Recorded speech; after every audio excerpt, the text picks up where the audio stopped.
Jay-Z and Diddy have something to celebrate this week. The case where they both were co-defendants has been dismissed, voluntarily dismissed by Tony Busby, who has multiple lawsuits against Shawn Diddy Combs. And this one particular one that he alleged that involved Shawn Carter, aka Jay-Z. Here we go now.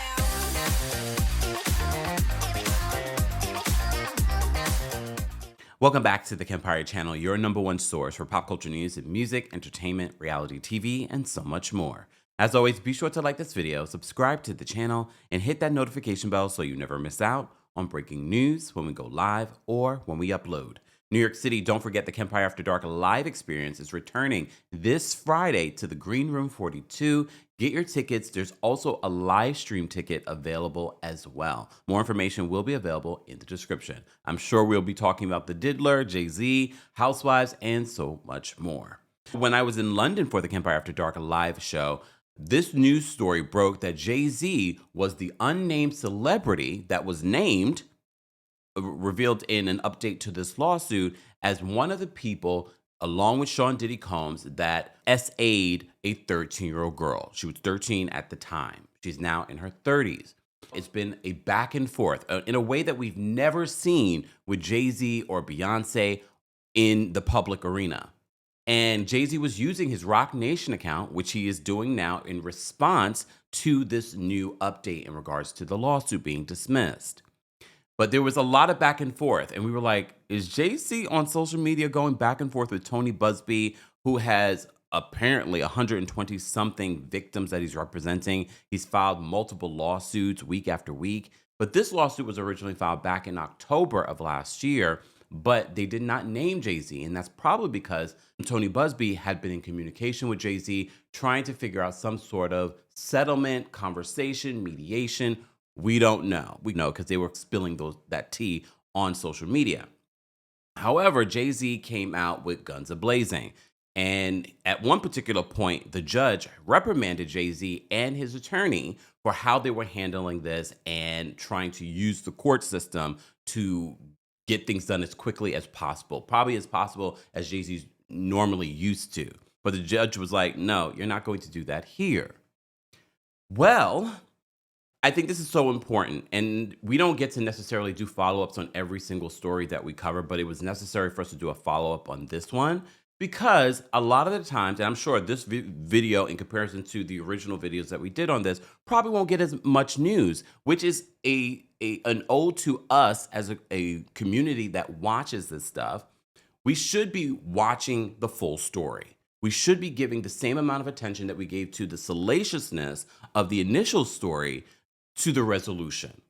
But this is why I feel it's responsible for us to at least give you the update, which we've been giving you updates in regard to this. So if you missed any of this and how we got to this particular point, go check out the other videos here on our channel. And if you're not subscribed, subscribe.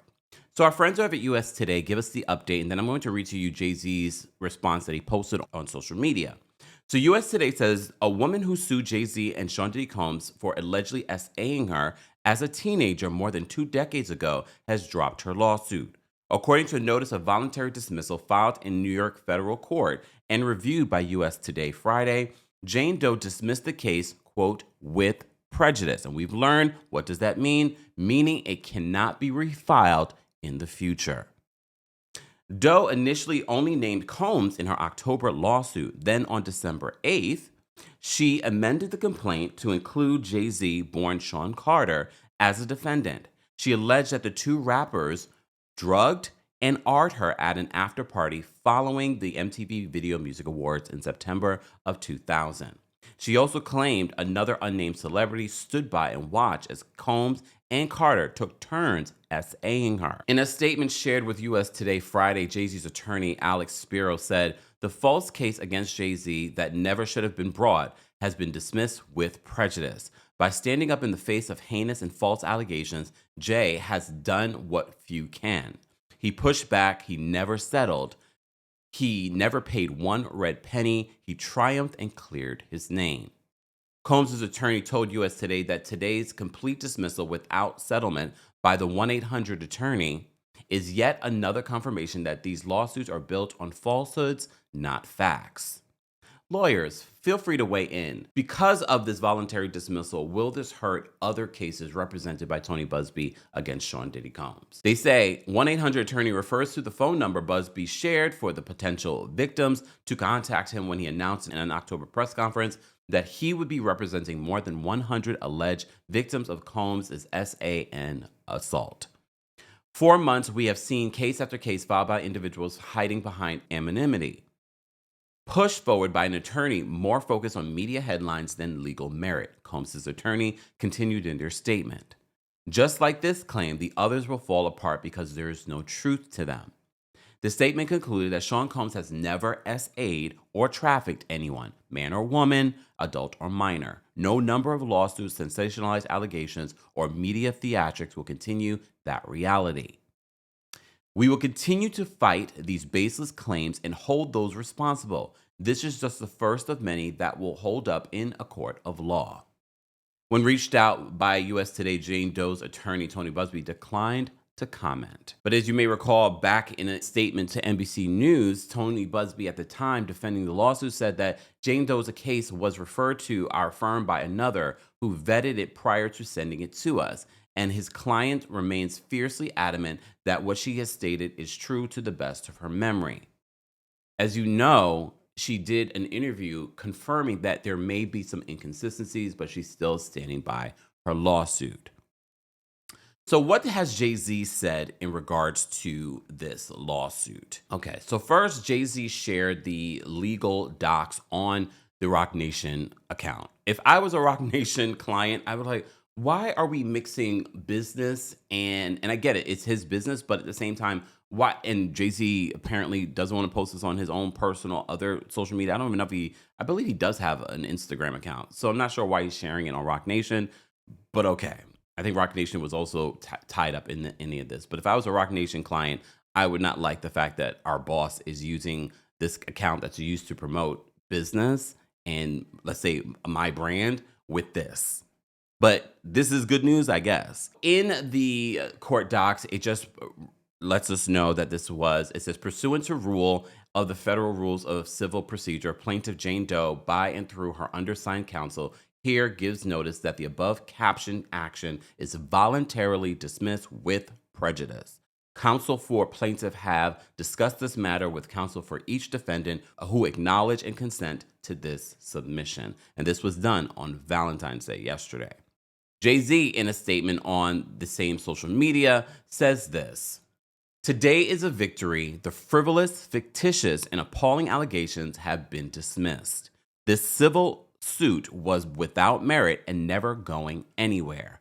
The fictional tale they created was laughable, if not for the seriousness of the claims.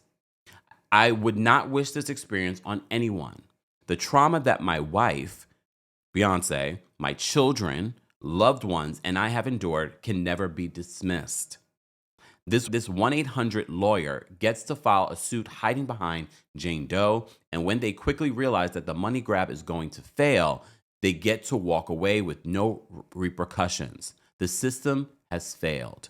Because there was also a moment where Jay-Z was trying to have Tony Buzbee reprimanded by the courts for this. The court must protect victims, of course, he writes in capitals.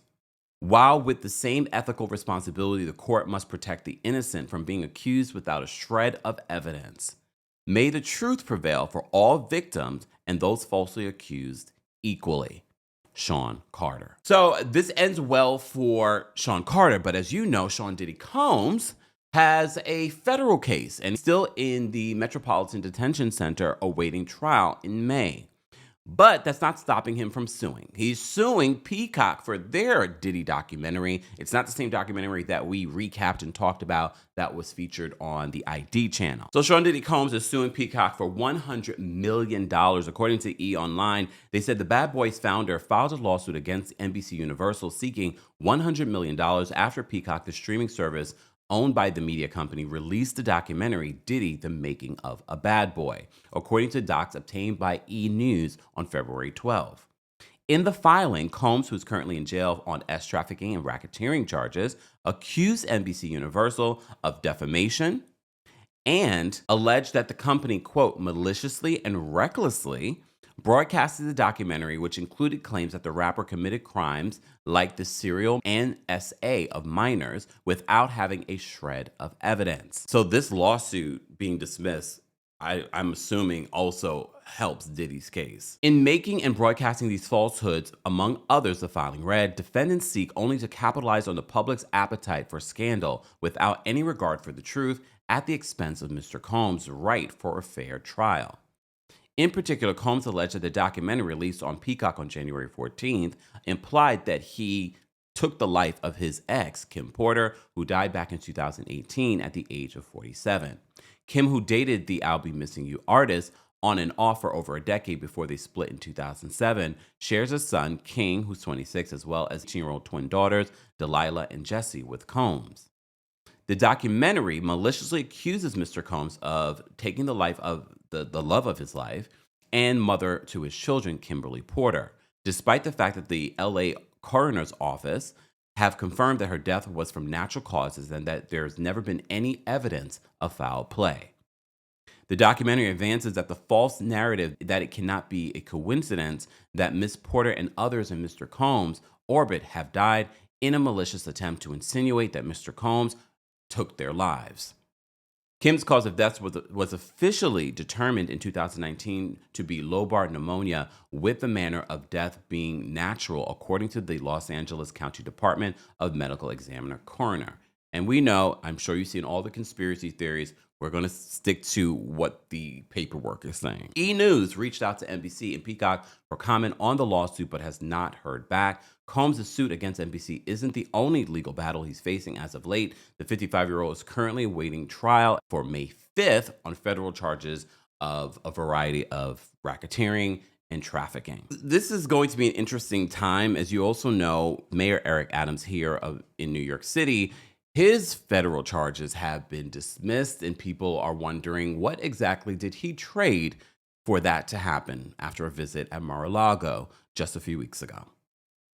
We are living in very interesting times, but we're going to continue here on our channel to follow the evidence, to follow the news. If you enjoy content like this, be sure to like this video, be sure to subscribe, and turn on your notifications so you never miss out on breaking news when we go live or when we upload. Let's continue this conversation in the comment section.